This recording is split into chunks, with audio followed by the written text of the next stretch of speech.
Okay, hi everyone. My name is Sergey Senkin. I work here in IARC, and I'll talk about the signature attribution and implications of signature attribution, specifically in the context of esophageal squamous cell carcinoma.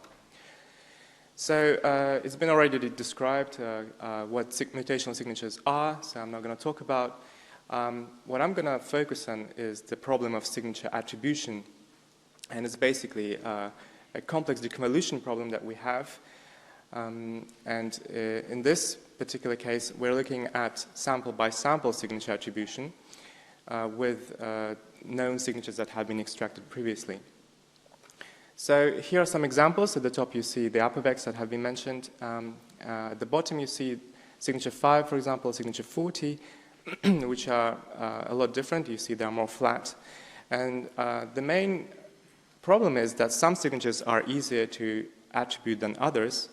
And as you might guess, the apobex have a very distinct shape, so they are easier to attribute. They are clearly visible by eye even.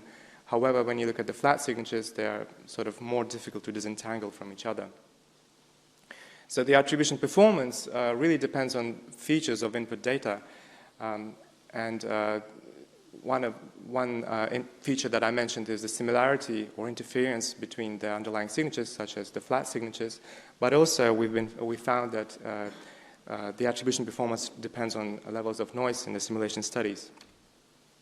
So to tackle this issue, we've formed the single sample attribution working group within the work package 1 and 2, essentially. So the idea is to maximize the attribution accuracy. And for this purpose, we are testing different attribution methods that exist, and we are trying to come up with new ones. And they are all being tested with simulated data where we know the truth. So on the plot here, you see an example of benchmarking different model parameters for one of the methods, which is called NNLS, non-negative least squares. And you can see that when you tune different thresholds for optimization, the sensitivity, specificity, and other metrics do vary a lot. So there's a clear way that we need to play with different model parameters to come up with the most accurate attribution method. And the goal eventually is to come up with a single method with the best performance across the whole project. But also, I think it will be very useful and beneficial to have confidence limits on attribution values in the end. So I'll jump straight to the results. As Sarah showed already, we have 275 cases, and this is the signature attribution of, in this case, NLS method, with some optimization.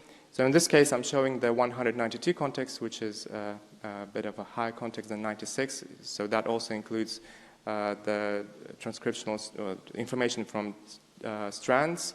So essentially accounts for the strand bias. So here, as you can see, you basically have signature 1 everywhere, like Sarah mentioned.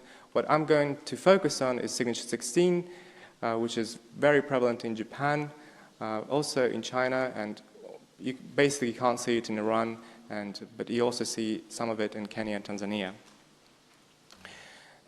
So what is signature 16?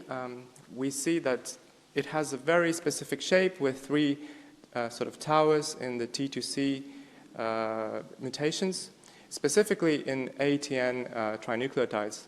It also has a very strong transcriptional strand bias.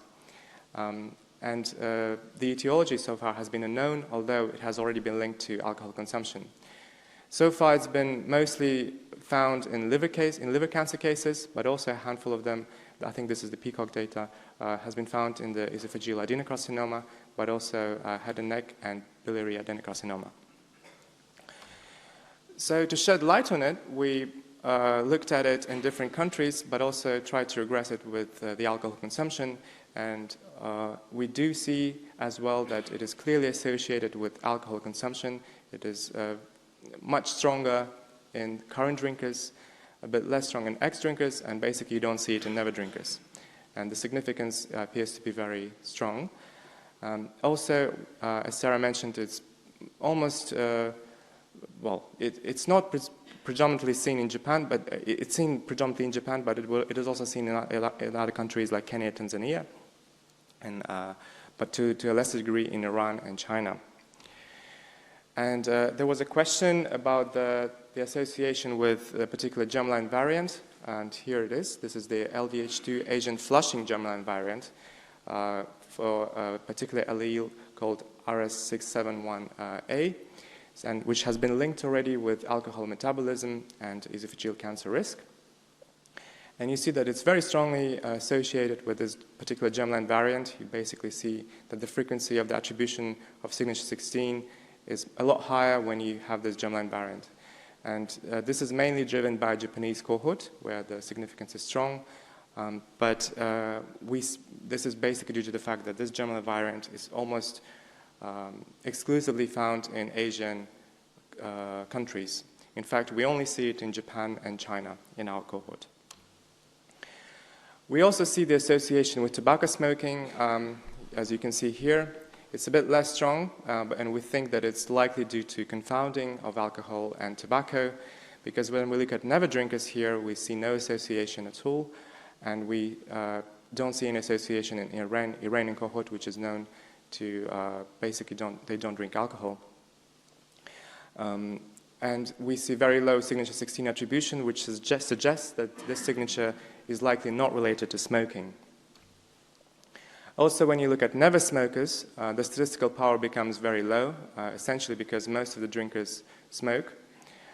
So you don't have many drinkers that do not smoke. We only have about 19 cases, I think, that either drink alcohol or drank in the past. You still see the prevalence of Japanese cases here, and some of an association remains, although it is not very strong indeed. Okay, so what is interesting, what I found interesting is that signature 16 is also prevalent in, well, it also associates with alcohol in non-Asian countries like Iran, Kenya, Tanzania. So essentially, as I mentioned, you don't really see it in Iran, and you do see some of it in Kenya and Tanzania, and it does associate it with alcohol. So basically, it confirms that signature 16 has some nature which is related to alcohol, but not necessarily the particular germline variant that I mentioned. So to speculate a bit about the possible nature of this signature, we need to think more about the metabolism of alcohol in humans. So the way alcohol is metabolized, or more specifically ethanol, is basically it's oxidized to acetaldehyde and later on to acetic acid.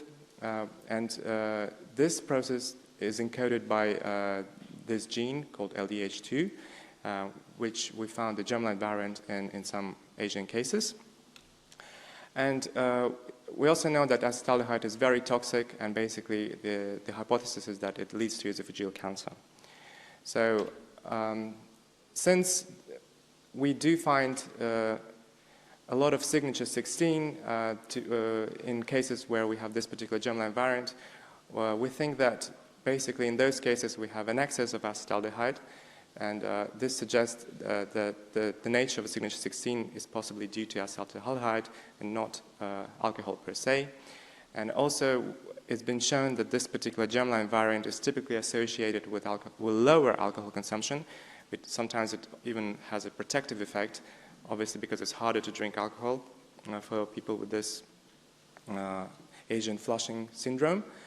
So it basically further suggests that perhaps this signature is linked to acetaldehyde. So to summarize, the signature attribution, like I said, is a quite complex problem.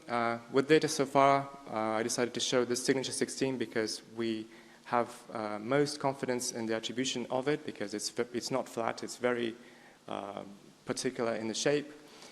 We found that it is associated with alcohol consumption and also strongly associated with a particular Asian flushing germline variant, which has been linked to metabolism of alcohol and the risk of esophageal cancer. So the work on optimizing the attribution methods is in progress, and I believe this is key for further regression analysis with epidemiological data and ultimately understanding the differences of global cancer. I wanted to mention the prospect for the future. So far we still have a limited cohort size, so we only have 275 cases. So we're looking forward to analyzing more than 500 cases that are currently in the pipeline including new regions and new countries like Brazil and Malawi. And some analysis that we want to prioritize shortly in the future is we want to look at the dose response with alcohol consumption and the signature 16, obviously correcting for confounding factors. But we also need to test other hypotheses like hot drinks, especially consumption of hot tea, and we need to understand better the effect of smoking on mutation signatures as well as PAHs from other sources like indoor air pollution. So thank you very much. I want to thank particularly my colleagues, but also everyone for your attention. Thank you.